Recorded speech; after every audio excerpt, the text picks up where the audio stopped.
Seorang kanak-kanak lelaki berusia 2 tahun meninggal dunia dengan kesan kecederaan dan lebam di beberapa bahagian badan dipercayai didera ahli keluarganya. Ketua Polis Daerah Betong, Deputi Superintendent Zamri Ali berkata pihaknya dimaklumkan bahawa kanak-kanak lelaki itu meninggal dunia jam 3.45 petang semalam.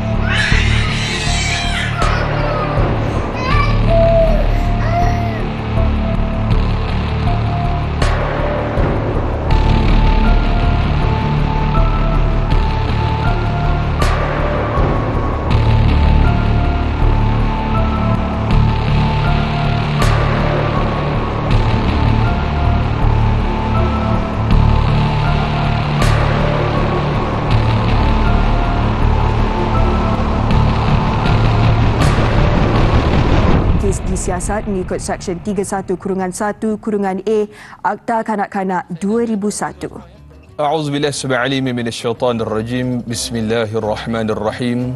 Assalamualaikum warahmatullahi wabarakatuh. Saudara sedang penonton, ibu-ibu, ayah-ayah bakal penghuni syurga Allah Subhanahu wa taala. Masyarakat khususnya umat Islam di negara ini perlu memainkan tanggungjawab dan peranan yang besar demi menjaga kebajikan kanak-kanak yang kurang bernasib baik seperti anak yatim, fakir miskin dan OKU. Mereka bukan untuk dibenci, didera, dieksploitasi atau disakiti. Namun mereka perlu sama-sama kita bela, dan inilah amanah yang besar yang Allah Subhanahu wa taala bertanggungjawabkan kepada kita dan pastinya akan ditanya di soal di akhirat kelak. Tuan-tuan dan puan-puan, alhamdulillah, syukur kehadrat Allah Subhanahu wa taala, kembali kita bersiaran pada pagi ini dalam Tanyalah Ustaz, biar tahu jangan keliru. Alhamdulillah, selawat dan salam ke atas junjungan mulia kita baginda Nabi Muhammad sallallahu alaihi wasallam, ahli keluarga baginda dan para sahabat. Mudah-mudahan saya mendoakan kita semua berada dalam rahmat dan kasih sayang Allah Subhanahu wa taala. Alhamdulillah, syukur pada pagi ini bersamaan dengan 12 Syawal 1443 Hijri. Tanyalah Ustaz bagi edisi 13 Mei 2022 hari Jumaat. Dan alhamdulillah pada pagi ini tajuk yang sekira cukup penting untuk sama-sama kita bicarakan, kita diskusikan, iaitu akidah kanak-kanak ihsanilah. Dan sebagaimana biasa, pada hari ini kita bawakan ke studio bintang ilmuwan untuk sama-sama kita layarkan bahtera diskusi ilmu kita sepanjang kurang lebih 2 jam ini.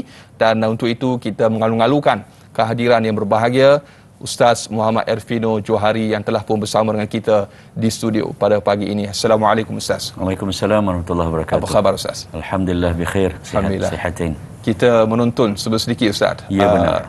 Teaser di awal tadi bagaimana penderaan ataupun kes-kes yang sekira kerap berulang. Dan inilah yang akan kita bicarakan pada pagi ini Ustaz. Dan tak lengkap perbincangan kita para penonton jika anda tidak mengajukan soalan dan juga kemusykilan.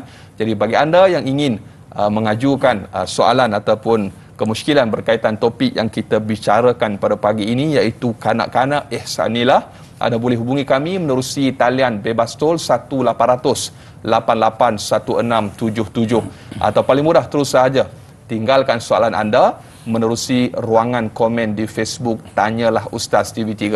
Para penonton, sebagaimana biasa, Tanyalah Ustaz bersiaran serentak menerusi TV3 dan TV9. Dan di TV9 kita lanjutkan siaran tambahan 30 minit sehingga jam 8.30 pagi. Jadi terus setia menonton sehingga ke hujung rancangan insya-Allah. Yang bagi Ustaz, inilah realiti, gambaran situasi yang kerap berlaku dan sekira ianya berulang kali berlaku. Dan bagaimana Islam, sebagai mukadimah topik pada pagi ini Ustaz, bagaimana Islam memandang dan juga dengan topik kita akidah kanak-kanak ihsanilah, bagaimana Islam dari sudut syarak memandang kanak-kanak ini Ustaz? Sedikit pada Ustaz. Terima kasih pada Da'i Anas. Bismillahirrahmanirrahim. Alhamdulillahirabbil alamin wa bihi nasta'in wa la udwana illa 'alal zalimin. salawatullahi wassalamuhu ala rasulihil amin Sayyidina Muhammad wa ala alihi wa sahbihi ajma'in. Benar subhanallah, berdasarkan apa yang nyatakan oleh Da'i Anas tadi, bahawa ihsan, sayang, malah kanak-kanak itu sendiri adalah merupakan satu daripada cabang untuk kita menyerlahkan akidah dan kepercayaan kita kepada Allah Subhanahu wa taala. Sebagai rujukan dasar dan juga permulaan, ayuh kita gelanggangkan untuk kita lihat dapatan daripada Al-Quranul Karim berkaitan tentang anak-anak ini, bagaimana Islam melihatnya dan bagaimana pula tuntutan kepada kita untuk melaksanakan tanggungjawab dan amanah yang Allah Subhanahu wa taala telah berikan. Antara banyak-banyak ayat yang boleh kita ambil, mari sama-sama kita rujuk dalam surah Asy-Syura. Rujuk pada ayat yang ke-49 dan juga pada ayat yang ke-50. A'udzu billahi minasyaitonir rajim. Lillahi mulkus samawati wal ard. Yakhluqu ma yasha. Yahabu liman yasha'u inatha wa yahabu liman yasha'u adh-dhukur aw yuzawwijuhum dhukrana wa inasa wa yaj'alu man yasha'u 'aqima innahu 'alimun qadir. Yang bermaksud, Allah mulakan ayat 49 dengan lafaz lillahi mulkus samawati wal ard. Allah jualah yang memiliki segala yang kita nampak ataupun tidak di langit dan juga di bumi. Ini merujuk kepada kepercayaan dan keyakinan kita bahawa segala-galanya itu berada di bawah rada dan pengawasan Allah. Ini adalah merupakan tunjang akidah agar kita mempunyai rasa God consciousness ataupun rasa bertuhan di mana sahaja kita berada, apa sahaja yang kita lakukan, dengan siapa sahaja kita santuni dan juga kita berkomunikasi. Dan Allah tambah lagi dengan lafaz yakhluqu ma yasha. Akidah ini dipancang kuat bila Allah menyatakan Allah boleh dan terus akan mencipta apa sahaja yang ia kehendaki. Ciptaan Allah ini subhanallah, ianya berasaskan kepada perkara-perkara yang kita nampak ataupun dalam konteks kita pada pagi ini, apa yang ada pada diri kita dan sekeliling kita. Dan selepas Allah menyatakan tentang betapa kukuhnya isu akidah ini, Allah sambung dengan menyatakan ada 4 kategori kanak-kanak ataupun anak-anak yang menjadi satu kurniaan, malah ujian kepada manusia. Yang pertama Allah sebutkan yahabu liman yasha'u inathan. Ada suami dan isteri, pasangan yang berumah tangga, yang Allah berikan kepada mereka rezeki anak-anak mereka ini buatlah bagaimanapun perempuan semuanya. Allah. Sama ada seorang, 2 orang ataupun 3 orang. Ini adalah merupakan pertamanya kena yakin akidah kita bahawa Allah yang bagi, Allah yang berikan dan juga Allah yang kurniakan. Kedua, adakah ini menunjukkan kekurangan pada mana-mana suami atau isteri? Jawapannya tidak, kerana ini adalah pemberian daripada Allah. Adakah ini menunjukkan bahawa orang yang anaknya perempuan saja kurang, tidak hebat seperti mana anak orang lain? Juga jawapannya tidak, kerana ini adalah nikmat yang pertama daripada 4 jenis nikmat. Yang kedua, Allah Subhanahu wa taala nyatakan wa yahabu liman yasha'u adh-dhukur, dan Allah Subhanahu wa taala boleh saja menghadiahkan dan memberikan nikmat mana-mana pasangan yang ada di dunia ini, anak-anak mereka ini walaupun dia tak makan seafood banyak sangat, anak-anaknya itu dikurniakan semuanya lelaki. Itu betul Ustaz, seafood tu? Saya tak tahu petua ke pemuda ke, tapi biasa orang sebutkanlah, subhanallah. Jadi kadang-kadang ada orang lihat, mana anak engkau semua lelaki ya, contohnya. Anak-anaknya itu berderet, 1, 2, 3, 4, malah 5, Allah. Semuanya itu lelaki. Salah suami ataupun isteri, subhanallah, jangan pulangkan kepada Allah Subhanahu wa taala. Bukan kita yang menentukan, tetapi Allah yang menjadikan dan menghadiahkan. Allah gunakan perkataan yahabu, hibah. Dia merupakan satu kurniaan, hadiah yang diberikan tanpa diminta pulangan. Allah. Dan yang ketiga, Allah sambung pada ayat yang ke-50, au yuzawwijuhum dhukrana wa inatha. Subhanallah, inilah contoh pemberian yang pada fikir saya paling biasa, umum dan paling ramai, iaitu ada pasangan suami isteri yang dikurniakan anak-anaknya itu ada lelaki dan ada perempuan, gabungan kedua-duanya. Adakah golongan yang ketiga ini boleh memandang rendah pada golongan pertama dan kedua? Jawapannya jangan sesekali. sesekali dilakukan. Ada yang kata contohnya, apa nak kau semua perempuan, anak kau semua lelaki, meh aku aja. Kau tengok anak aku. 1 lelaki, 2 perempuan, 3 lelaki, 4 perempuan. Kembar pula Ustaz. Kembar semua. Kau tengok aku susun. Subhanallah, kembalilah kepada Allah Subhanahu Wa Taala. Bukan kita yang susun. Betul. Yang meletakkan dan menetapkan kadarnya, jumlahnya, masanya, tahun dan tempohnya adalah Allah Subhanahu Wa Taala. Anak-anak yang ada, ramai lelaki dan perempuan bercampur-campur ini, dia hanyalah satu daripada 4 jenis kanak-kanak menurut pandangan Islam. Dan yang terakhir, yang keempat, Allah Subhanahu Wa Taala nyatakan, wa yaj'alu liman yasha'u aqiman. Ramai merasakan bahawa ini bukan nikmat, tetapi ini juga Allah kategorikan sebagai satu nikmat dalam konteks kanak-kanak, tetapi dalam sudut yang sangat berbeza, iaitu Allah boleh saja jadikan ada di kalangan manusia, baik lelaki, wanita, suami isteri, yang mereka ini diberikan nikmat, caranya dengan tidak dikurniakan langsung cahaya mata. Adakah ini merupakan kekurangan? Di sisi Allah Subhanahu Wa Taala, jawapannya tidak. Manusia mungkin memandangnya dengan cara yang berbeza, tetapi yakinlah berada kita ini dalam mana-mana satu daripada 4 kategori ini, kesemuanya membawa kita kepada pengajaran besar. Yang pertamanya adalah kanak-kanak merupakan suatu golongan yang memiliki kedudukan yang sangat tinggi di dalam Islam. Allah Subhanahu Wa Taala mengaitkan dan mempunyai perkaitan yang kuat berkaitan kanak-kanak, dikaitkan dengan akidah dan keyakinan sepenuhnya kepada Allah. Dan yang ketiga, apabila dua ini difahami, sampailah pula kepada peringkat tanggungjawab, amanah, cara, pendekatan, teknik dan strategi yang kita selaku individu, ayah ataupun ibu, ahli keluarga, masyarakat seluruhnya, untuk memastikan ihsan dan juga kebajikan kepada anak-anak ini sentiasa terpelihara. Masya Allah, tabarakallah. Ustaz telah menyebutkan tentang apa itu ihsan, sebagaimana dinyatakan anta'budallaha ka'annaka tarahu fa in lam takun tarahu fa innahu yaraka. Jadi definisi ihsan yang bagaimana dalam bahasa Inggerisnya God consciousness Ustaz dah sebut tadi. Cuma kita nak merujuk kepada definisi kanak-kanak tu. Siapakah kanak-kanak Ustaz?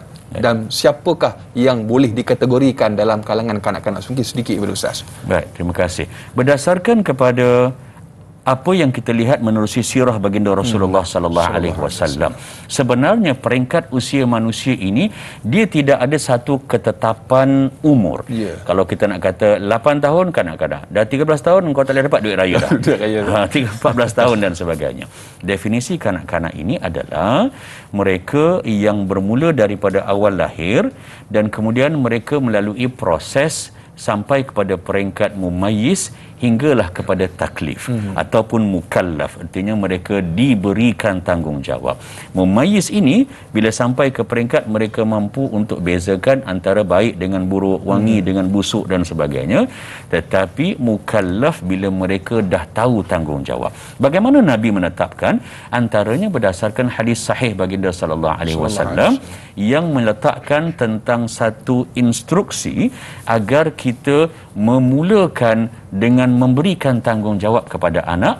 Antaranya bila Nabi sebut muru auladakum bisalati wa hum abna'us sab' ataupun idza balaghu sab'an atau kama qala, yang bermaksud suruhlah anak-anak kamu untuk solat bila sampai usia 7 tahun. Artinya kita dah nampak dalam hadis 7 tahun itu masih lagi kanak-kanak, tetapi walaupun ianya kanak-kanak, ia tetap sudah mula untuk disuruh, diarah, diberikan task dan juga tugasan untuk mereka laksanakan.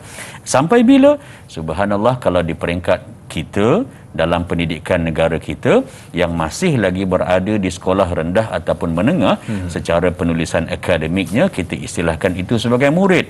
Dan bila murid ianya merujuk kepada kanak-kanak, masuk kepada peringkat lepasan daripada SPM, barulah disebut sebagai pelajar dan sebagainya. Jadi pada fikir saya di situlah range ataupun rangka umur kanak-kanak itu berdasarkan Islam dan juga ianya disantuni oleh pelbagai negara lah di dunia. Baik, insya-Allah tabarakallah, mudah-mudahan jelas kepada kita tentang definisi ihsan dan juga kanak-kanak yang telah pun disampaikan oleh Yang Bahagia Ustaz. Saudara sedang penonton, layar telah direntangkan, bahtera telah pun berlayar, dan insya-Allah kita akan sama-sama kemudikan Tanyalah Ustaz ini sehingga ke hujung rancangan. Banyak lagi akan kita kongsikan. Kita berjeda seketika, kembali bergabung selepas ini.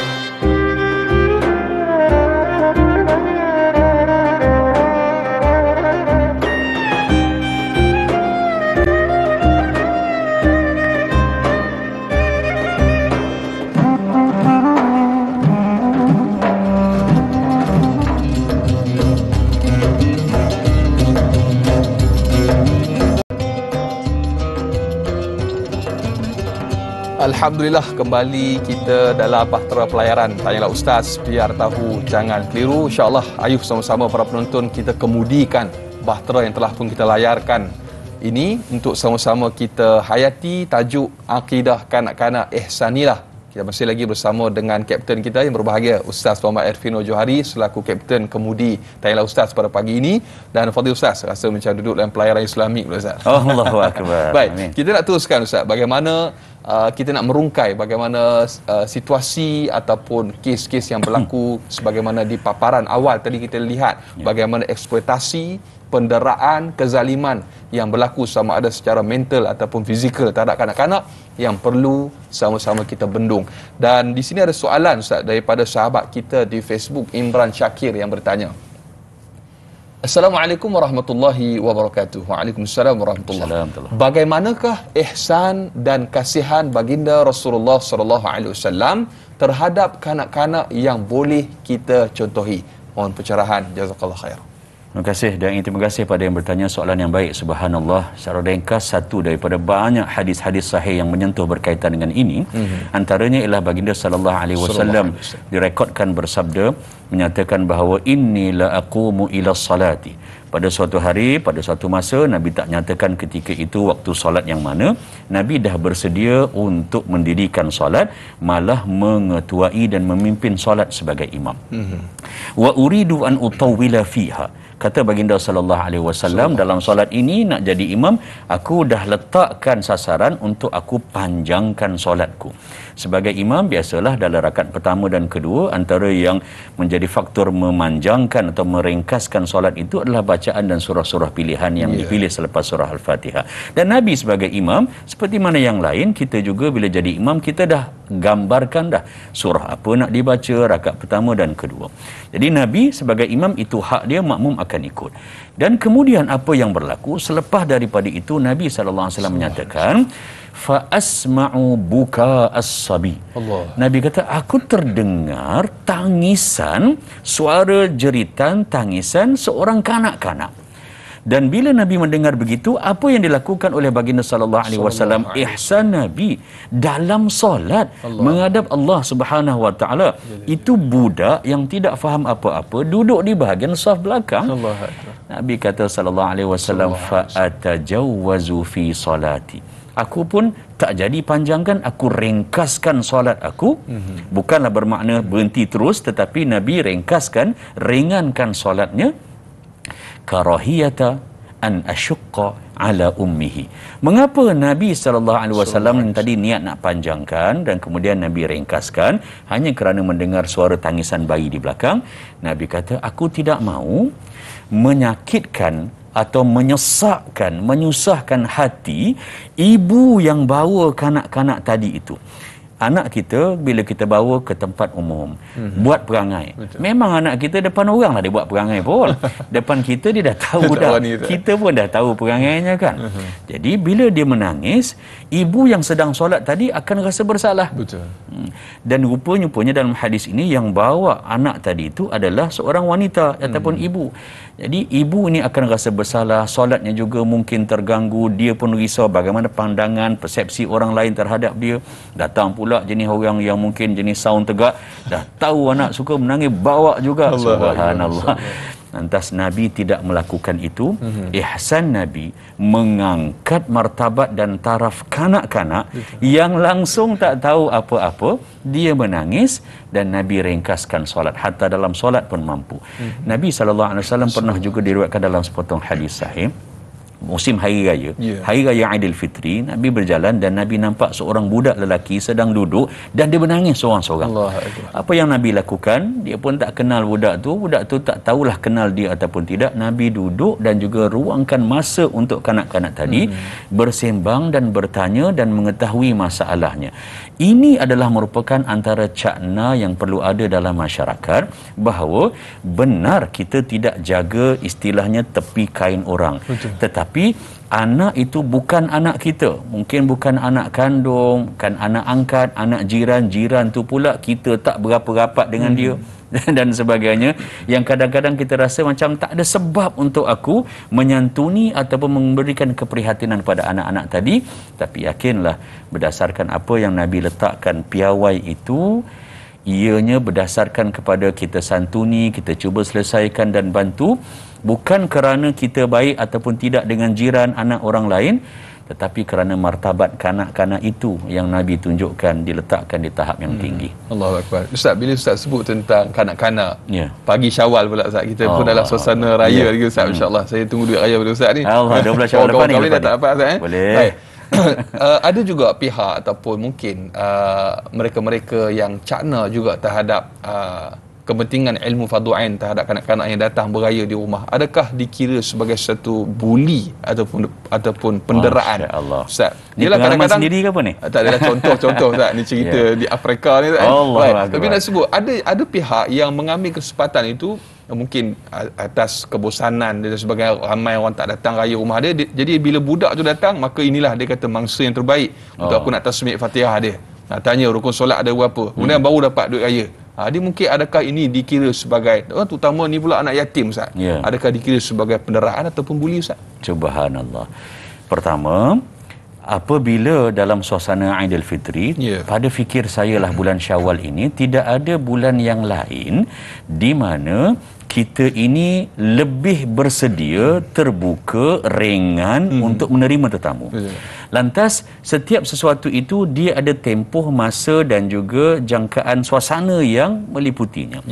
Pada fikir saya adalah suatu yang mungkin kurang wajar kalau sekiranya ziarah hari raya itu diisi dengan perkara-perkara yang tidak menyuburkan ukhuwah ataupun silaturahim.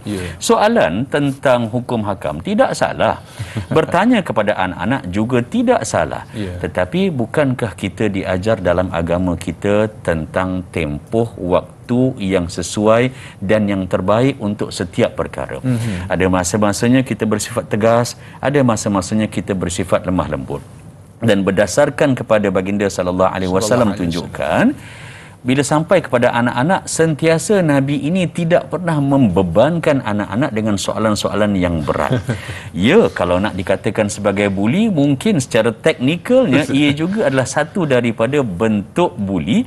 Dan subhanallah, buli secara fizikal ini mungkin nampak boleh hilang, boleh baik, boleh sembuh.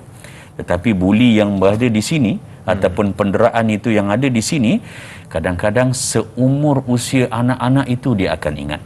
Rumah ni lah yang bagi aku duit raya 20 sen hari itu. Ataupun yang ni lah yang bagi RM1 dan sebagainya. Ni 20 sen ni zaman saya dululah masa kecil. Double standard pula Ustaz. Subhanallah. Oleh kerana itu, gunakan ruang pada fikir saya sepanjang Syawal ini dan juga bulan-bulan yang lain untuk kita santuni anak-anak. Satunya, kita tak kenal dia siapa. Kalau nak bertanya anak siapa dan sebagainya, silakan. Tetapi kalau sekadar nak menguji hingga akhirnya memberikan upah duit raya, maka duit raya itu asalnya harus kerana ianya sedekah. Takut-takut keikhlasan kita dalam memberikan itu sifatnya bersyarat. Artinya kalau budak tu boleh jawab, nanti diberi dan sebagainya, sebaiknya budaya yang sebegini itu kita kurangkan. Mengapa? Bukan kerana Syawal, bukan kerana hari raya, bukan kerana bagi duit raya, tapi balik semula pada asal tadi, kerana kita ikut sunnah Nabi memuliakan kedudukan anak-anak. Allahu Akbar, insya-Allah, tabarakallah. Mudah-mudahan menjadi panduan kepada kita, terutamanya di musim perayaan. Dan esok saya jangkakan di Malaysia ni agak sibuk Ustaz, sehingga hari Senin Ustaz, masya-Allah, tabarakallah. Jadi kita doakan cuti panjang Ustaz, mudah-mudahan kita sambut lebaran ini dengan penuh kesederhanaan dan kesyukuran, insya-Allah, berbagi ataupun berkongsi rezeki. Baik Ustaz, ada soalan yang berikutnya berkenaan dengan anak yatim daripada sahabat kita Intan Zurina Abdul Razak di Facebook. Assalamualaikum warahmatullahi wabarakatuh. Waalaikumsalam warahmatullahi. Ustaz, di dalam Al-Quran, anak yatim disebut sebanyak 23 kali. Masya-Allah. Mencerminkan betapa pentingnya kedudukan mereka di dalam masyarakat. Soalannya Ustaz, bagaimana pula jika anak yatim itu terdiri daripada keluarga yang berada atau kaya raya? Apakah bentuk ihsan yang harus atau perlu masyarakat berikan kepada mereka? Terima kasih. Okay. Terima kasih kepada Da'i. Soalan yang baik, subhanallah. Yang pertamanya, istilah anak yatim itu perlu kita fahami. Mereka yang masih lagi merupakan kanak-kanak yang kehilangan sama ada ibu, ayah ataupun kedua-duanya. Tidak mengira bagaimana latar belakang dan sokongan yang dilihat pada ahli keluarga, saudara mara yang melingkungi keturunan kanak-kanak tadi. Sama ada ianya memang daripada keluarga yang memang memerlukan bantuan ataupun jenis keluarga yang disebutkan seperti tadi berada, mempunyai kelebihan dan sebagainya. Anak yatim tetap wajar dan perlu disantuni. Pemberian, sumbangan, subhanallah, seperti mana yang kita lihat kepemurahan rakyat Malaysia ini dilihat dalam pelbagai bentuk. Lantas, menyantuni anak yatim tidak hanya semata-mata dengan secara material. Antara benda yang boleh kita santuni, kalau melihat kepada dalam sudut ini, dia mungkin kerana ada kemampuan yang lain, dia tidak perlukan daripada sudut bantuan kewangan. Santunilah anak yatim seperti mana yang Nabi SAW lakukan, bersembang dengan baik, bercakap dengan lemah lembut, dan juga kita dengan izin daripada penjaganya dan sebagainya, kita sapu kepalanya, mungkin boleh kita dakap dan sebagainya. Pemberian itu bukan dikira daripada sudut berapa kadar jumlah duit raya yang ada dalam sampul itu, tetapi kerana belas ihsan yang ada dalam diri kita. Kalau kita perhatikan, dalam baginda sallallahu alaihi wasallam mengajarkan kepada kita, pernah berlaku Nabi tegur dan dengan tegas menegur seorang lelaki yang dilihat bersikap kasar kepada anaknya. Lantas Nabi SAW panggil lelaki tadi dan kemudian Nabi tanya dan bagi tahu kepada dia, pertama, jangan berlaku kasar kepada anak-anak, dan Nabi ajar lelaki tadi dengan dua cara untuk mendidik dirinya sendiri agar berkelakuan baik. Caranya bagaimana? Pertama, Nabi ajar kepada lelaki tadi yang dia kena buat, dia kena layan anak-anak itu dengan cara yang paling baik dia boleh buat. Dan yang kedua, dia kena didik diri dia dengan memperbanyakkan interaksi dengan anak-anak yatim. Kerana interaksi inilah yang akan menjadikan kelembutan kepada hati dan insya-Allah akan dituruti dengan perlakuan-perlakuan yang baik. Masya-Allah, tabarakallah. Mudah-mudahan terjawab persoalan sahabat kita bertanya, dan yang bagi Ustaz juga sidang penonton, banyak lagi akan kita raikan, kongsikan, dan insya-Allah kita akan berjeda sekali lagi untuk topik kita pada pagi ini, akidah kanak-kanak ihsanillah. Terus dia menonton Tanyalah Ustaz, biar tahu jangan keliru, kembali selepas ini.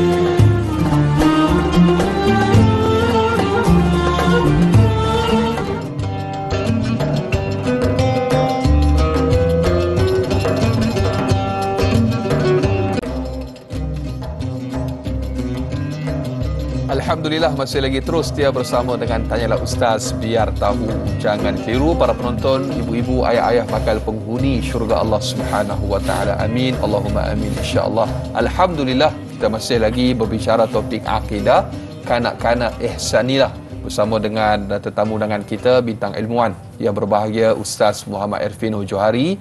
Para penonton, ibu-ibu, ayah-ayah bakal penghuni syurga Allah Subhanahu wa taala. Hari ini hari Jumaat, penghulu segala hari yang Nabi sebut, Yaumul Jum'ah Sayyidul Ayyam, atau kama qala, sabda Nabi sallallahu alaihi wasallam, hari Jumaat adalah penghulu bagi sekalian hari. Maka marilah sama-sama, saya mengajak kepada diri saya yang lemah ini dan juga tuan-tuan, kita semua mari sama-sama kita memperbanyakkan selawat ke atas junjungan mulia kita, baginda Nabi Muhammad sallallahu alaihi wasallam. Allahumma salli ala sayyidina Muhammad wa ala ali sayyidina Muhammad. Mudah-mudahan kita semua, para penonton, dimasukkan oleh Allah Subhanahu wa taala dalam kalangan mereka-mereka yang layak mendapat syafaat baginda Nabi Muhammad sallallahu alaihi wasallam. Amin, Allahumma amin. Alhamdulillah, yang bagi Ustaz dan juga sedang penonton, kita nak raikan lagi Ustaz soalan menerusi sahabat Facebook kita yang bertanya, iaitu Nur Dahlia Biru. Assalamualaikum warahmatullahi wabarakatuh. Waalaikumsalam warahmatullahi.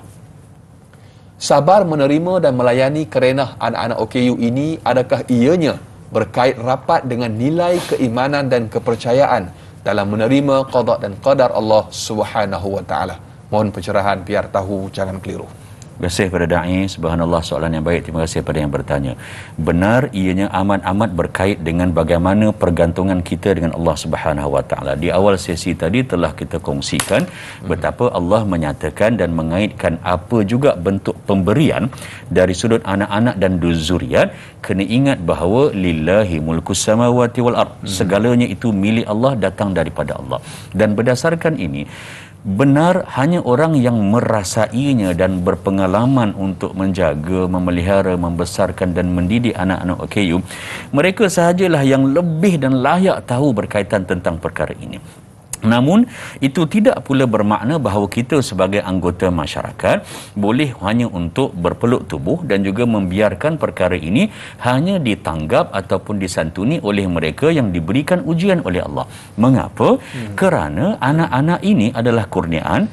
Anak-anak juga kita mesti yakin dan ingat bahawa Allah Subhanahu wa taala telah menetapkan antara ujian-ujian besar yang Allah berikan kepada manusia, antaranya adalah melalui anak-anak. Rujuk dalam surah Al-Anfal, lihat pada ayat yang ke-28, a'udzubillahi minasyaitonirrajim, wa'lamu annama amwalukum wa auladukum fitnah wa annallaha 'indahu ajrun 'azim.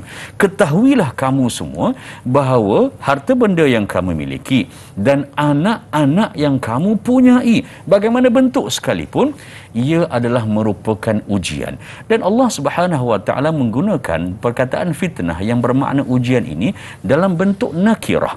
Artinya ujian daripada sudut anak-anak ianya pelbagai, kita tidak tahu, malah kita tidak jangka, ianya ditentukan oleh Allah Subhanahu wa taala. Dan memiliki serta dikurniakan anak-anak yang mempunyai kelainan upaya ini adalah merupakan satu daripada pelbagai cabaran-cabaran dan ujian. Kerana itu kepercayaan dan keimanan itu kena balik semula kepada Allah Subhanahu wa taala. Bezanya adalah melayani, menyantuni dan mendidik anak-anak yang mungkin diistilahkan sebagai normal dengan anak-anak yang OKU ataupun berkelainan upaya. Ianya memerlukan pendekatan-pendekatan, subhanallah, bukan sahaja Islam, malah ianya telah diterjemahkan di dalam pelbagai bentuk cabang ilmu yang ilmiah tentang pendekatan untuk kita menyantuni anak-anak OKU. Tapi semuanya bermula dengan yakin ini adalah merupakan qada. Maksud qada ini pelaksanaan Allah yang stamp.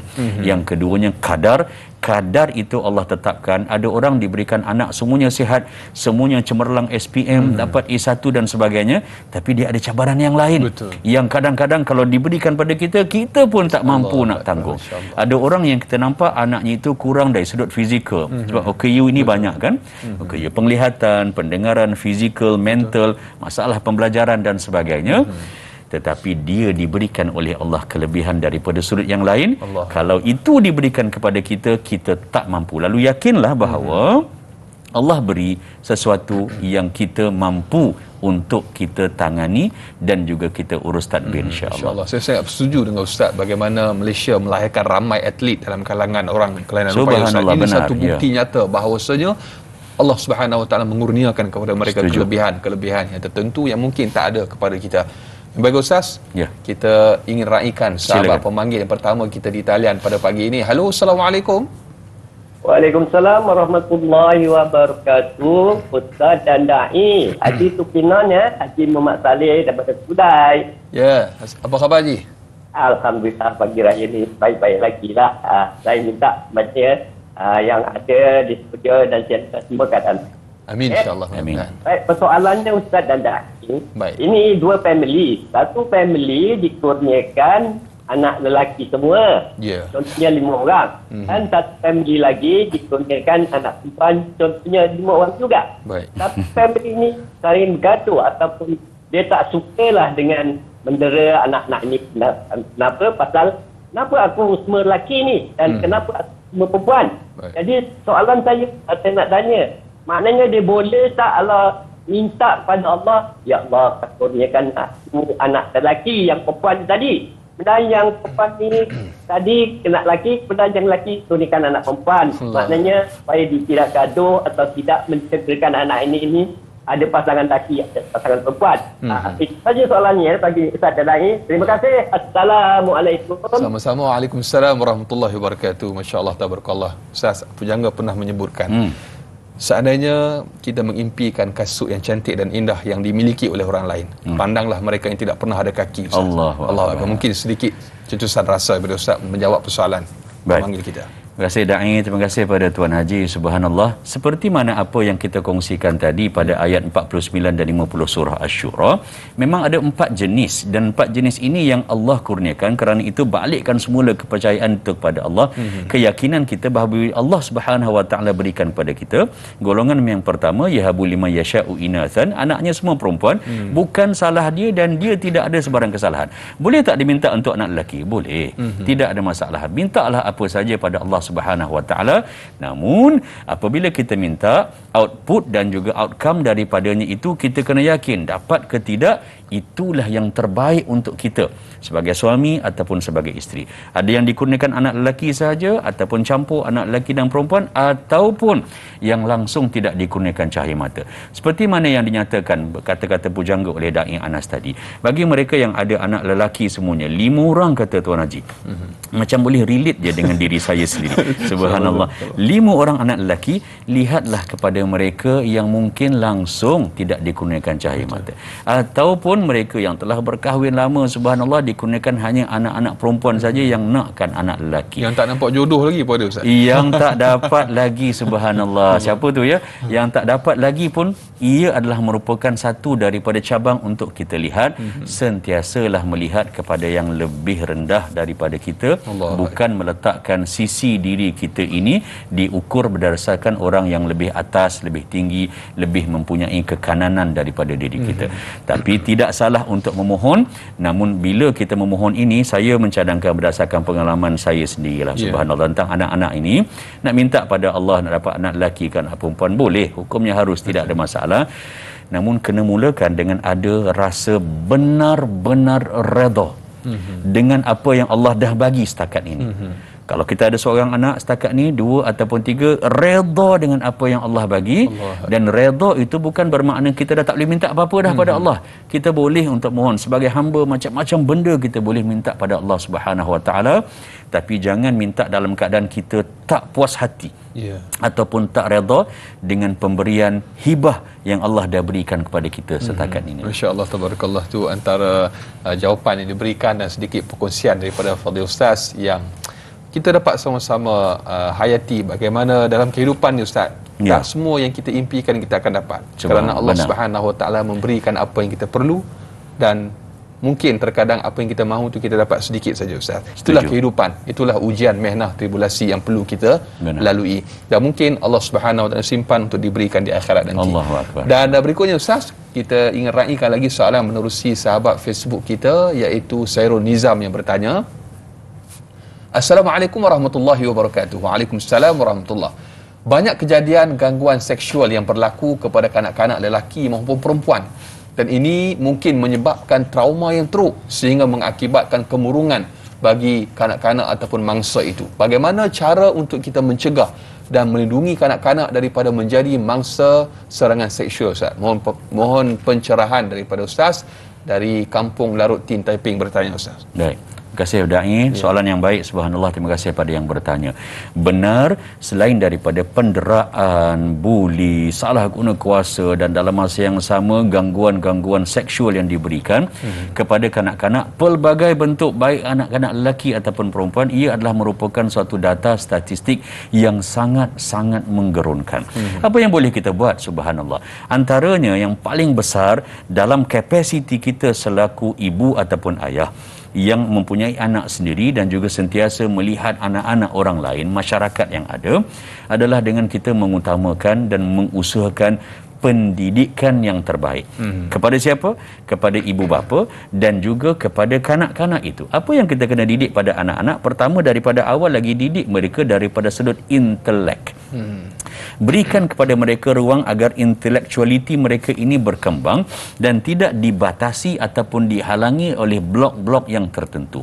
Maksudnya, berikan ruang kepada anak tadi untuk akses, dapatkan makluman, dan kemudian berikan serta suburkan dalam diri mereka itu rasa untuk sentiasa bertanya.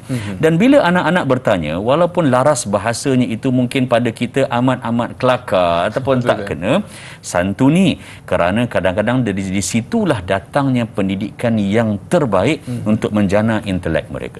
Kedua, didik mereka daripada sudut akhlak dan moral daripada awal. Akhlak sebagai anak lelaki dengan akhlak sebagai anak perempuan, ia mempunyai perbezaan. Lantas kenali, jangan jadikan anak perempuan kita itu nak bagi lasak dan sebagainya lebih daripada anak lelaki. Ataupun anak lelaki itu kita berikan ruang untuk dia berperlakuan seperti mana layaknya anak-anak perempuan. Ini kena diberikan. Ketiga, pendidikan daripada sudut keimanan. Dan keimanan ini bukan hanya pada anak-anak tadi, mak dan ayah walaupun memiliki 7, 8, 9, 10 anak, tetap sentiasa kena memperbaiki dan mempertingkatkan keimanan. Iman ini jugalah yang mesti dicampakkan masuk dalam gelanggang masyarakat agar masyarakat sentiasa cakna isu-isu berkaitan tentang kanak-kanak dan gangguan masyarakat adalah merupakan yang sangat-sangat prihatin. Selain daripada itu, juga berikan mereka pendidikan tentang fizikal, pendidikan kepada sosial dan juga pendidikan seksual menurut Islam amat-amat perlu untuk diberikan kepada anak-anak.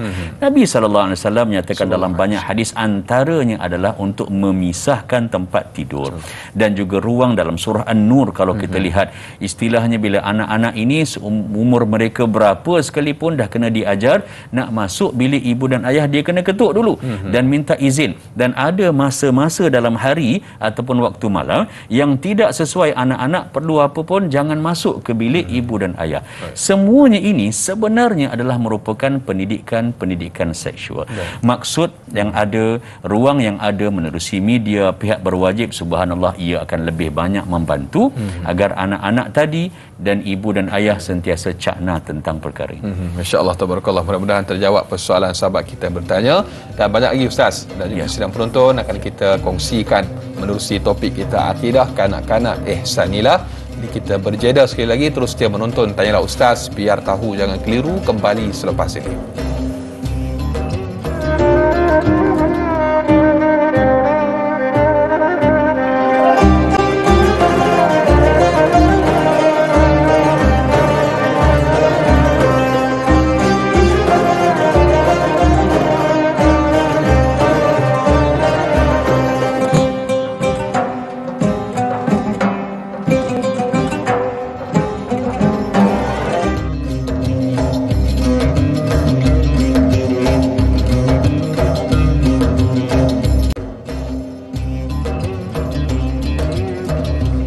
Alhamdulillah, terima kasih dan terima kasih. Kurang lebih sejam kita bersiaran semestinya dalam Tanyalah Ustaz, biar tahu jangan keliru. Para penonton, ibu-ibu, ayah-ayah bakal penghuni syurga Allah Subhanahu wa taala. Amin, Allahumma amin, insya-Allah.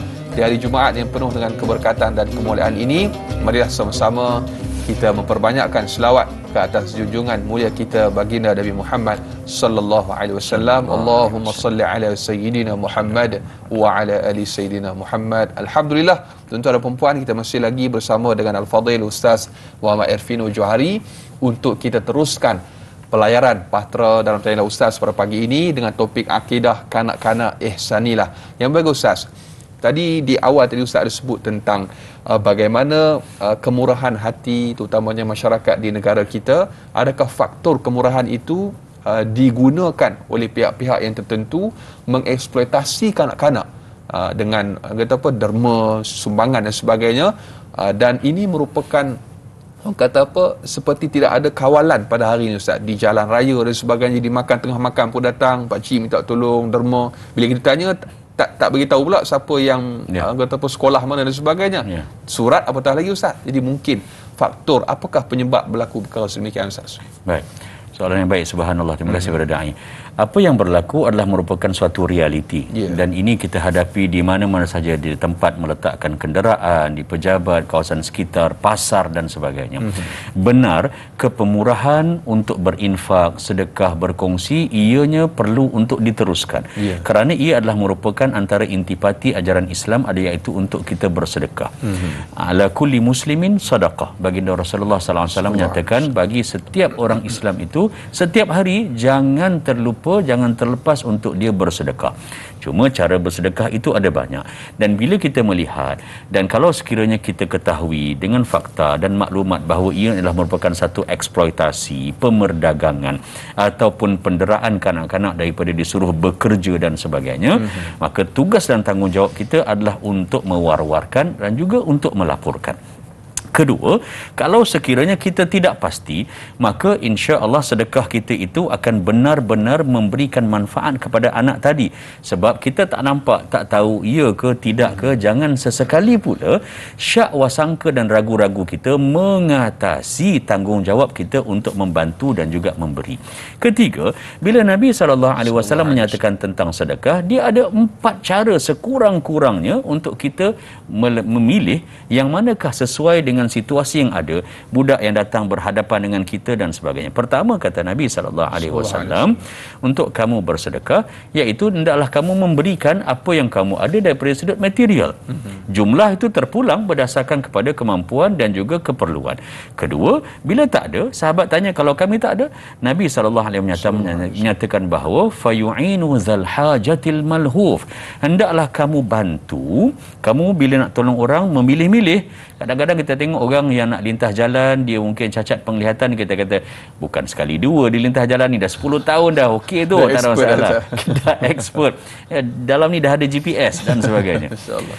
Mungkin kita memilih, tapi Nabi kata, Nabi raikan fitrah itu, pilihlah untuk bersedekah dan membantu orang yang benar-benar pada fikir wajar kita dan pertimbangan kita, dialah orang menang benar-benar memerlukan bantuan. Mungkin bukan untuk dia, tapi mungkin kita tidak berikan wang, kita berikan makan. Nampak macam di ini mungkin ada sindiket di belakangnya. Betul. Mungkin, tetapi anak ini tetap manusia, dia perlu makan, dia perlu minum, maka itu kita bantu. Yang ketiga, kalau itu juga tidak boleh, Nabi SAW menyatakan bahawa fayamur bil ma'ruf, ataupun hendaklah kamu suruh untuk buat benda yang baik, memberikan nasihat, cuba dapatkan maklumat di mana, siapa yang boleh kita salurkan dan sebagainya. Ataupun yang keempat, kalau kita memilih untuk tidak bersedekah ataupun menyumbang kepada yang begini kerana kita amat merasakan bahawa saya tidak nak support ataupun bantu bentuk-bentuk sindiket dan pemerdagangan yang sebegini, Nabi SAW menyatakan sedekah tetap mesti diberikan oleh orang Islam. Caranya bagaimana? Pastikan sekurang-kurangnya kalau kita tidak memberi, keburukan-keburukan, kelemahan-kelemahan, kejahatan-kejahatan yang ada dalam diri kita ini tak kena kepada orang yang minta tadi. Jangan dihamburkan pada anak-anak tadi itu perkataan yang tidak baik dan sebagainya, kerana ada banyak sebab. Subhanallah, saya ulang, ada banyak sebab orang meminta ataupun mengharapkan keperluan itu datangnya daripada orang lain. InsyaAllah, tabarakallah. Mudah-mudahan terjawab dan juga menjadi panduan kepada kita berdasarkan apa yang telah pun dijelaskan oleh Yang Bahagia Ustaz. Dan berikutnya para penonton, di Facebook kita ada Aisyah yang bertanya. Aisyah Ica, Assalamualaikum warahmatullahi wabarakatuh. Waalaikumsalam warahmatullahi.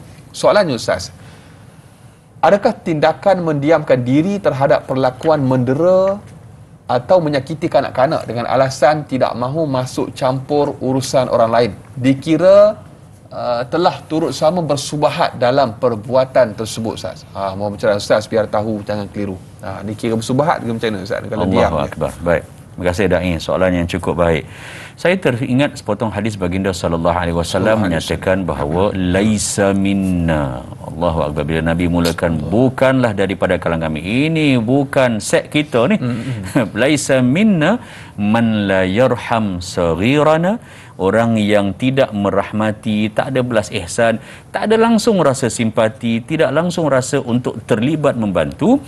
kanak-kanak ataupun budak-budak kecil di kalangan kamu, wa ya'rif syarafa kabirina, dan bukan juga di kalangan kami orang yang sifatnya begini, iaitu yang tidak mengenali ataupun tidak mengakui dan mengakuri kekananan, pengalaman, ilmu orang-orang yang lebih tua daripadanya.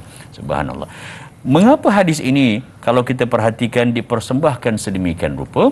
Yang pertamanya ialah untuk menunjukkan di mana saja kita berada, sebelah rumah ataupun lat 3-4 rumah ataupun 3-4 blok rumah, kita perlu untuk terlibat.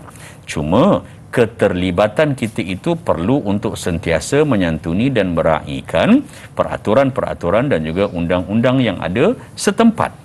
Kedua, kita tidak menjadikan keadilan untuk melakukan dan menyelamatkan seseorang contohnya dengan menggunakan justifikasi diri kita dan apa yang mampu untuk dilakukan dengan tangan kita sendiri. Kuasa yang ada pada diri kita untuk terlibat seperti mana yang ditanya tadi adalah bukan dengan bersifat mendiamkan diri, kerana ia adalah merupakan suatu perkara kalau kita mendiamkan diri, ia benar dalam sudut teknikalnya seakan kita bersama dan meredai. Bila kita tidak menunjukkan kekuatan dan keterlibatan kita sama ada dengan tangan ataupun dengan suara ataupun dengan tindakan, maka ia dalam beberapa sudut diterima, tetapi dalam hadis baginda sallallahu alaihi wasallam menyatakan ini adalah yang selemah-lemahnya kedudukannya. Kita tak nak berada yang paling bawah, kita perlu untuk terlibat.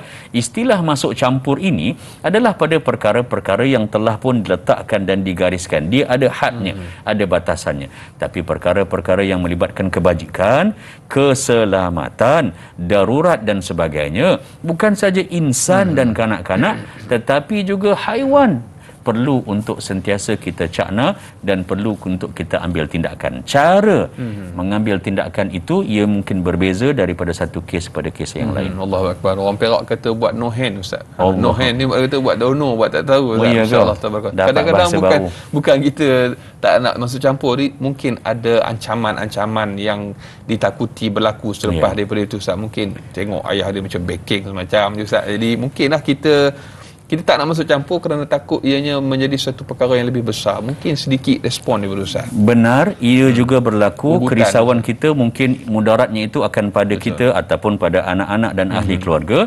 Namun itu tidak bermakna yang kita boleh berlepas tangan.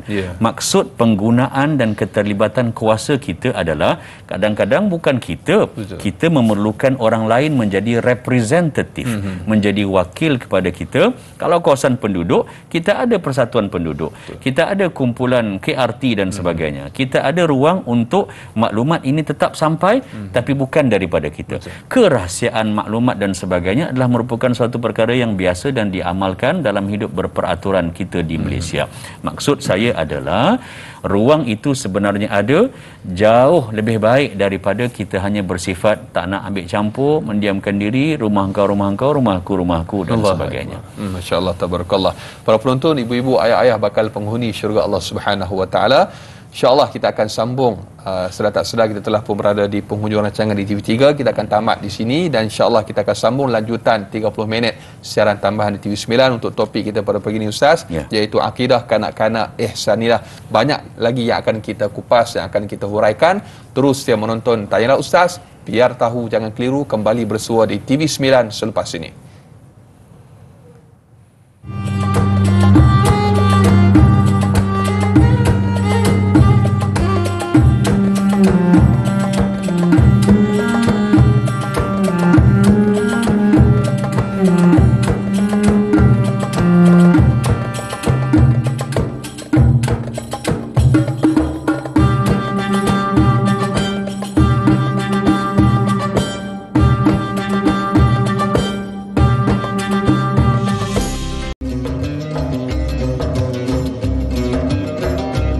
Alhamdulillah, kembali dalam Tanyalah Ustaz, biar tahu jangan keliru. Para penonton, ibu-ibu, ayah-ayah bakal penghuni syurga Allah Subhanahu wa taala. Alhamdulillah, kita masih lagi berbicara pada pagi ini topik akidah kanak-kanak ihsanilah.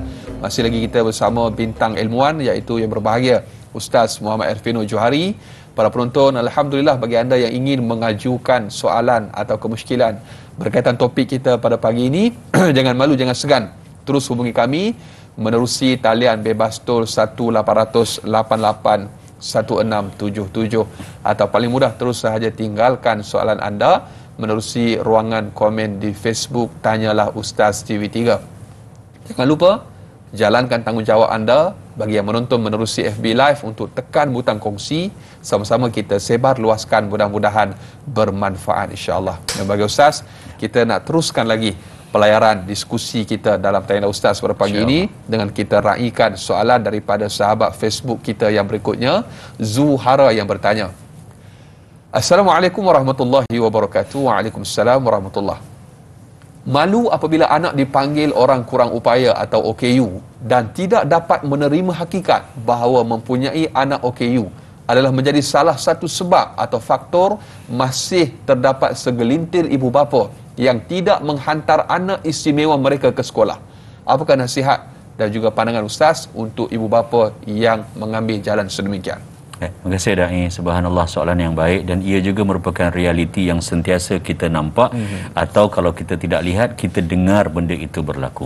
Yang pertamanya, yakinlah kepada ibu bapa anda hebat yang dikurniakan dengan anak-anak yang berkelainan upaya ataupun anak-anak yang istimewa dalam pelbagai bentuk.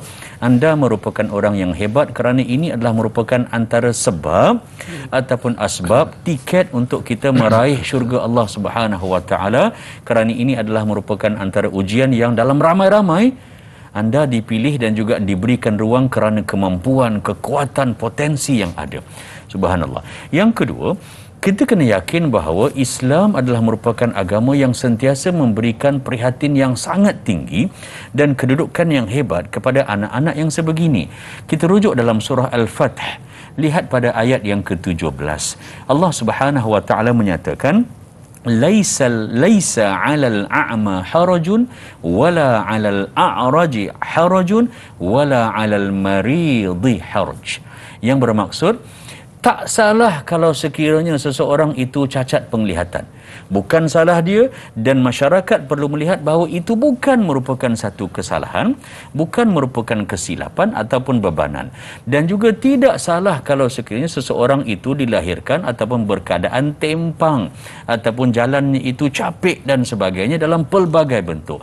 Dan tidak ada kesalahan bagi orang-orang yang dia simply Allah uji dengan keuzuran, dia tak sihat, orang lain sihat. Bukan merupakan kesalahan itu diletakkan pada orang tadi. Bukan pilihan dia. Bukan pilihan dia. Walaupun ayat dalam surah Al-Fath ayat 17 ini sebenarnya menyantuni siyak tadabbur ni, kita kena lihat siyak al-ayat satu ataupun lebih ayat sebelumnya, merujuk kepada ada permintaan di kalangan tentera Islam yang berkeuzuran kerana kekurangan cacat penglihatan ataupun pendengaran yang tidak kuat, tempang dan sebagainya. OKU yang ada pada ketika itu untuk meminta pada Nabi agar mereka itu dikecualikan daripada pergi kepada medan peperangan, dan Nabi SAW memberikan kepada mereka keharusan untuk mereka tidak terlibat. Pertamanya, bukan kerana mereka ini dilihat akan menyusahkan ketumbukan ketenteraan Islam, tetapi kerana Islam meletakkan kedudukan yang sangat tinggi kepada orang yang berkelainan upaya ini untuk mereka itu sentiasa disantuni. Subhanallah, ini adalah merupakan satu gambaran kepada ibu dan ayah bahawasanya kita kena yakin yang pertamanya apa sahaja yang Allah kurniakan kepada kita dan ahli keluarga, rumah kita ini, semuanya itu adalah merupakan ruang untuk kita meraih pahala dan ganjaran yang besar dari Allah Subhanahu Wa Taala.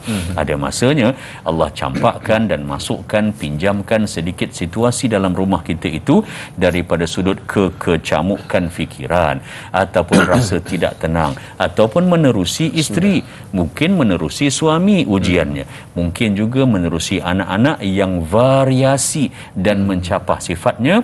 Kelainan upaya hanyalah satu. Kita kena yakin hanyalah satu daripada pelbagai jenis ataupun siri ujian-ujian yang Allah Subhanahu Wa Taala berikan kepada kita. Pun tak tahu berapa ramai di kalangan keluarga di dunia ini sebenarnya yang diberikan oleh Allah Subhanahu Wa Taala dengan ujian dan dalam masa yang sama nikmat yang sebegini. Insya-Allah, tabarakallah. Berikutnya Ustaz, Al-Ali bertanya di Facebook, soalan untuk kita raikan. Assalamualaikum warahmatullahi wabarakatuh. Waalaikumsalam warahmatullahi. Apakah yang perlu dibuat oleh ibu bapa dan jiran sekeliling dalam menghadapi cabaran anak OKU yang sering membuat perkara-perkara yang tidak menyenangkan jiran-jiran dengan bunyi bising serta merosakkan benda-benda di sekeliling? Adakah anak OKU tersebut perlu diasingkan daripada masyarakat? Mohon pencerahan Ustaz. Terima kasih. Biar tahu, jangan keliru. Dan soalan Ustaz, mungkin dari sudut undang-undang, mungkin pengalaman Ustaz di luar negara, bagaimana negara luar undang-undang mereka dan bagaimana mereka berhadapan dengan situasi berkenaan dengan kanak-kanak. Mungkin sedikit pada Ustaz. Baik, terima kasih kepada Da'i dan kepada yang bertanya. Soalan yang sangat baik, subhanallah. Benar, cuma pengasingan seperti mana yang ditanya ataupun yang difikirkan oleh manusia itu benar-benar bukan jalan penyelesaian. Betul.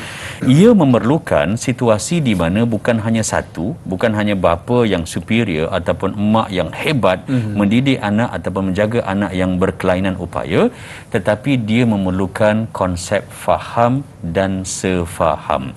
Faham sahaja tidak cukup tentang anak-anak kelainan upaya yang mungkin mempunyai pelbagai bentuk, orang kata PL-nya, karakternya, cara dia menyerlahkan emosinya, kalau sekiranya ia tidak disekalikan dengan sefaham. Lalu nak mewujudkan sefaham di kalangan masyarakat ini, kita cadangkan yang pertamanya adalah secantiknya dia bermula daripada sudut penguasaan ataupun enforcement itu daripada pihak yang berwajib. Penerangan, penjelasan dia mesti berterusan. Agenda melayani dan juga meraihkan anak-anak yang istimewa ini perlu sentiasa berada di atas.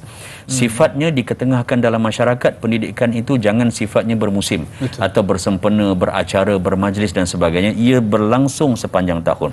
Tingkatkan sebarang bentuk infrastruktur, kawasan perumahan dan juga blok-blok penginapan, apa juga jenis rumah yang ada, maka mesti ada ruang agar masyarakat nampak, oh ada ruang. Betul. Ada jalan, ada tangga, ada susur gajah dan sebagainya untuk mereka yang mempunyai kelainan upaya, baik kanak-kanak ataupun dewasa. Kedua, masyarakat perlu sentiasa didedahkan dalam ceramah-ceramah, kuliah agama, sesi-sesi penerangan ilmiah, kena ada konsep tentang anak-anak OKU ataupun golongan-golongan yang berkelainan upaya bukan merupakan bebanan. Buang dalam mentaliti kita, ia adalah ruang untuk dibantu.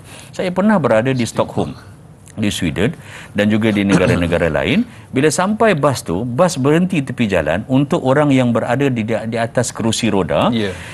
Kedudukan dan cara pembinaan tebing jalan itu, dia sangat-sangat level dan satu aras dengan pintu untuk masuk dan memudahkan kepada mereka yang berkelainan upaya ini, tak perlu dibantu pun untuk mereka masuk. Masya Allah. Dia tak perlu level yang lain sampai peringkat menyusahkan. Dia akan pastikan dia benar-benar ada di situ.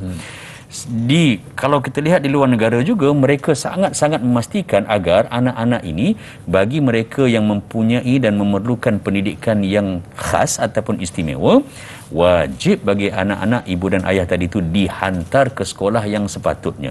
Kalau mereka tidak declare, ibu dan ayah tidak menyatakan atau menyembunyikan maklumat, hukuman boleh diberikan kepada ibu dan ayah tadi. Maklumat untuk masuk sekolah dia mesti jelas, mesti ada. Pengalaman saya sendiri, ini bukan tentang isu OKU, tetapi bagaimana tanggapan mereka. Anak saya masa tu yang nombor 4, dia di London, di UK. Dia tengok TV apa semua. Ada satu hari tiba-tiba dia tengok magic, dia ambil gunting, dia gunting rambut dia yang kat depan ni. Yang remos jambul, yang itulah dia gunting. Kerana dia ingat dia boleh sambung balik. Kemudian bila dah jadi macam tu, rambutnya tu bila bawa ke barber, ke tempat gunting rambut, tukang gunting kata tak ada cara lain, kena cukur habis. So terpaksalah cukur sebab dia punya nampak lompong di situ. Jadi keesokannya pergi ke sekolah pakai topi. Perkara pertama sekali saya hantar anak ke sekolah, memang guru-guru akan tunggu di pintu sekolah tu untuk ambil murid kelas dia. Guru tu terus buka topi. Dia minta anak dia buka topi sebab dia nak lihat kod-kod ada benda yang nak disembunyikan daripada anak tadi. Sampai ke peringkat itu, baru bila dia cek, dia tengok semuanya okey, barulah dibenarkan ni. Ada pernah sekali saya kendalikan satu kes family pasca siswazah kita yang sedang belajar di UK ketika itu. Awal-awal pagi dalam pukul 6 lebih lepas subuh dia call saya.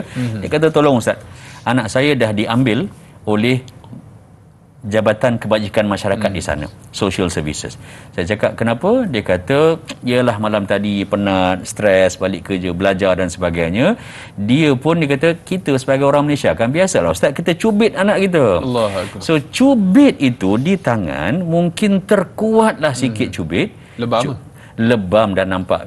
So bila pergi ke sekolah semalamnya tu, maka sekolah first nampak sekolah ni dia ada terus laluan dengan Jabatan Kebajikan Masyarakat.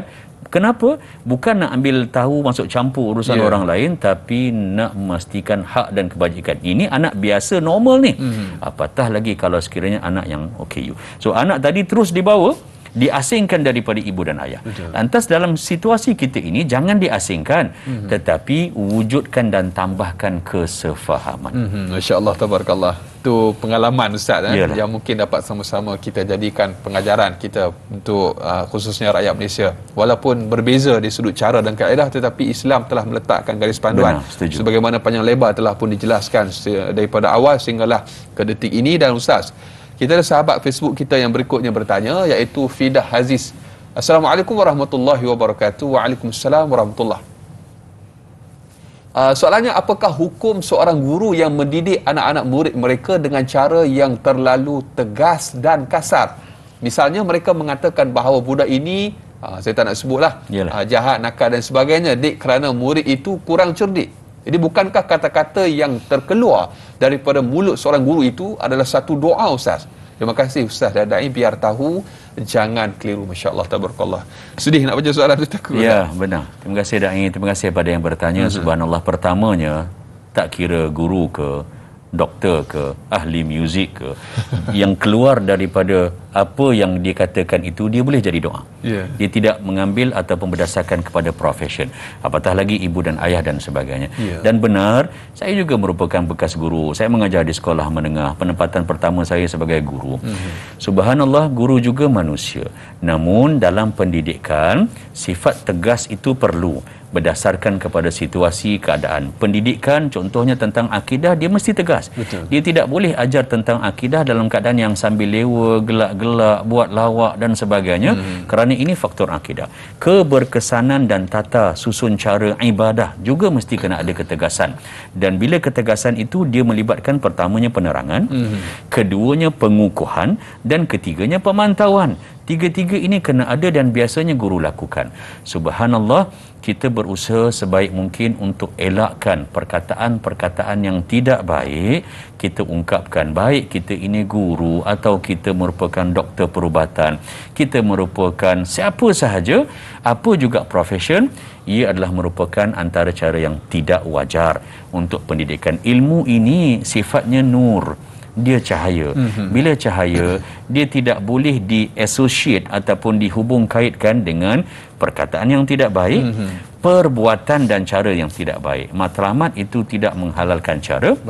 Kecemerlangan dan kehebatan seseorang tidak hanya ditentukan menerusi akademik, malah pengalaman saya menunjukkan ramai anak-anak murid yang dulu nampak biasa-biasa, tapi sekarang subhanallah, lepas sekolah itu develop dan perkembangan, malah kejayaannya itu melampaui daripada apa yang orang mampu jangkakan. Masya-Allah, tabarakallah. Jadi bersempena dengan bulan Mei ni Ustaz, saya nak mengambil kesempatan ini mengucapkan selamat Hari Guru. Selamat Hari dan Guru. Dan selamat Hari Jururawat juga Ustaz. Selamat. Terima kasih. Saya tabik hormat kepada seluruh para pendidik dan juga guru di seluruh dunia. Mudah-mudahan Allah memberkati kalian semua. Dan Ustaz, sempat lagi tu. Insya-Allah, tabarakallah, kita akan ceritakan ataupun panjangkan lagi perbincangan topik kita pada pagi ini. Tetapi sebelum itu Ustaz, para penonton, kita nak berjeda sekali lagi. Terus setia menonton Tanyalah Ustaz, biar tahu jangan keliru, kembali selepas ini.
Alhamdulillah, sehingga ke hujung rancangan masih lagi terus setia bersama dengan Tanyalah Ustaz, biar tahu jangan keliru.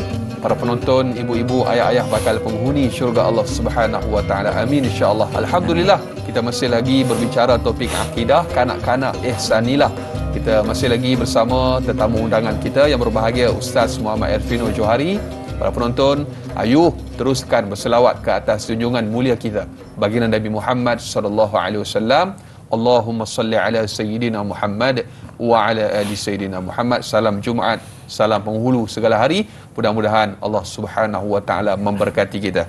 Dan yang bagi Ustaz, mungkin sedikit soalan ringkas sebelum kita raikan sahabat kita di Facebook tentang paksaan daripada ibu bapa terhadap anak-anak untuk belajar agama ataupun paksa anak-anak untuk bercita-cita seperti yang diimpikan oleh ibu bapa. Adakah ini dibenarkan dalam Islam?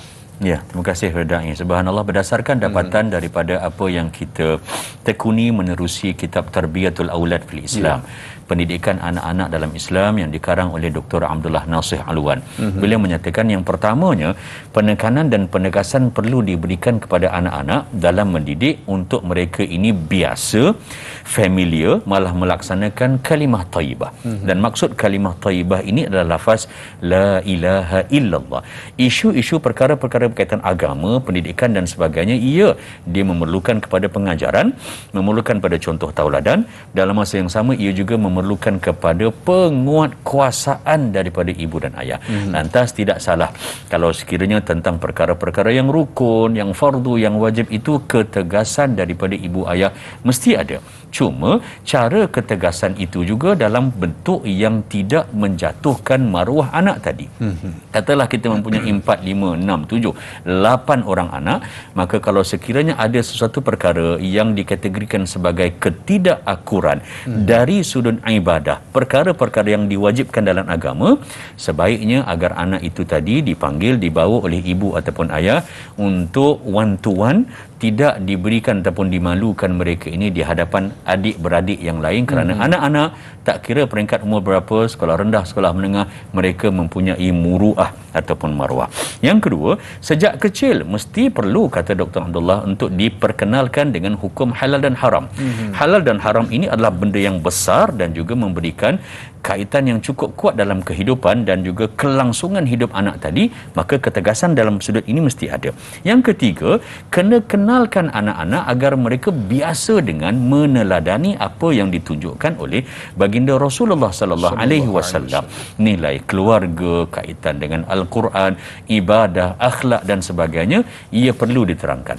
Bagaimana caranya? Subhanallah, kreativiti ibu dan ayah itu mesti ada. Syarat dalam Islam yang pertama adalah tegas ataupun tidak kadang-kadang sifatnya subjektif, ia relatif.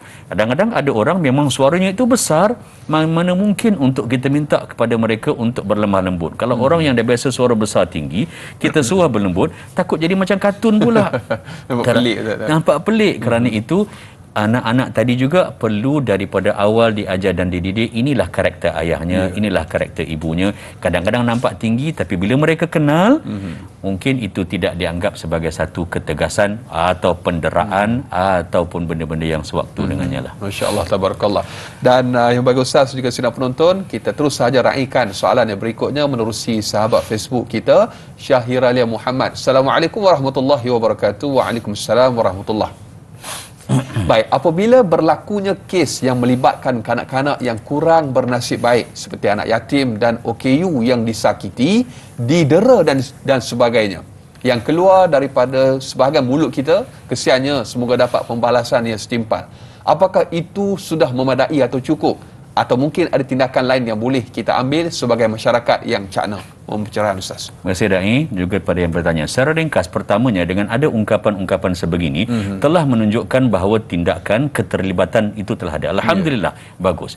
Berdasarkan kepada kedudukan, posisi dan posesi seseorang itu dalam masyarakat ataupun di dalam penguatkuasaan, cara untuk menunjukkan keterlibatan itu mungkin boleh diangkat lebih sikit daripada itu, untuk dilaporkan, untuk dirujuk kes ini dan untuk didapatkan bantuan dan sokongan daripada pihak ketiga, keempat tempat dan sebagainya, ia boleh untuk dilaksanakan dan juga untuk dilakukan.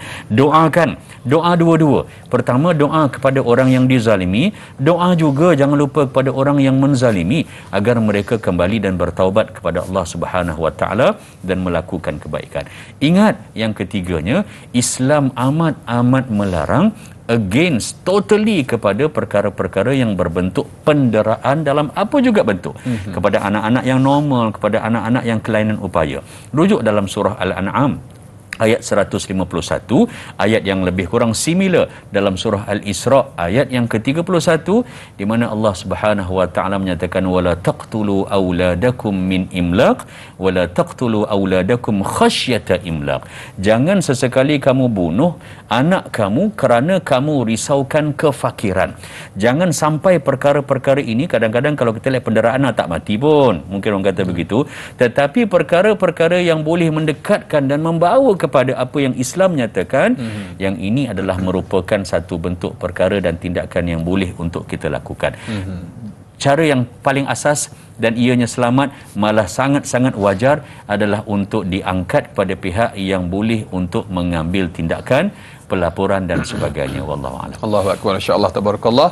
Itu antara penjelasan yang diberikan oleh Fadil Ustaz. Mudah-mudahan terjawab persoalan sahabat kita bertanya, dan mungkin sebagai pelan tindakan yang saya nak kongsikan kepada para penonton untuk dapatan kajian dan juga perkongsian kita pada hari ini. Yang pertama, konsep faham dan sefaham, terutamanya realiti anak-anak OKU pada hari ini, Ustaz. Benar. Kita tugas untuk memahamkan masyarakat.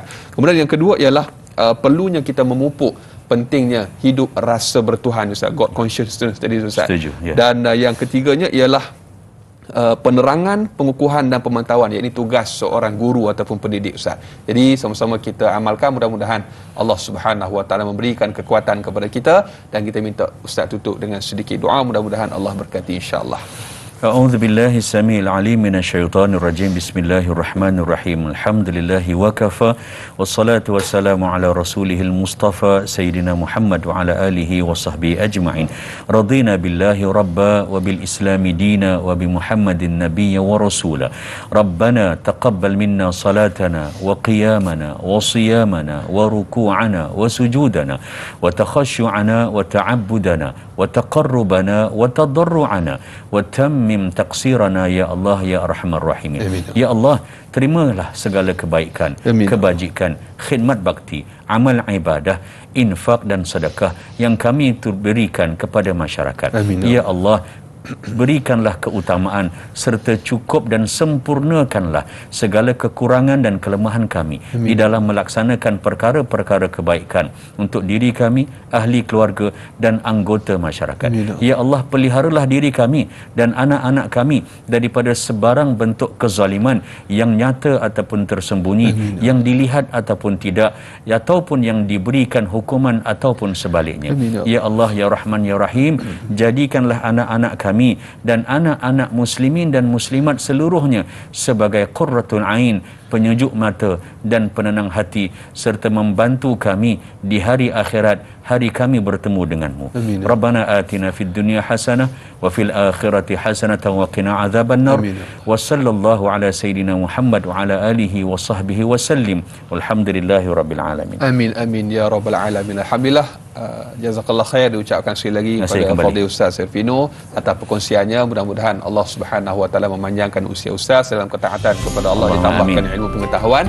Dan para penonton, sebagaimana biasa, esok jam dan juga waktu yang sama kita akan bersama dengan Da'i Fahmi dan juga Al-Fadil Ustaz Ahmad Tirmizi Haji Ali untuk tafsir dan taranum surah Az-Zumar ayat 25 sehingga ayat yang ke-27.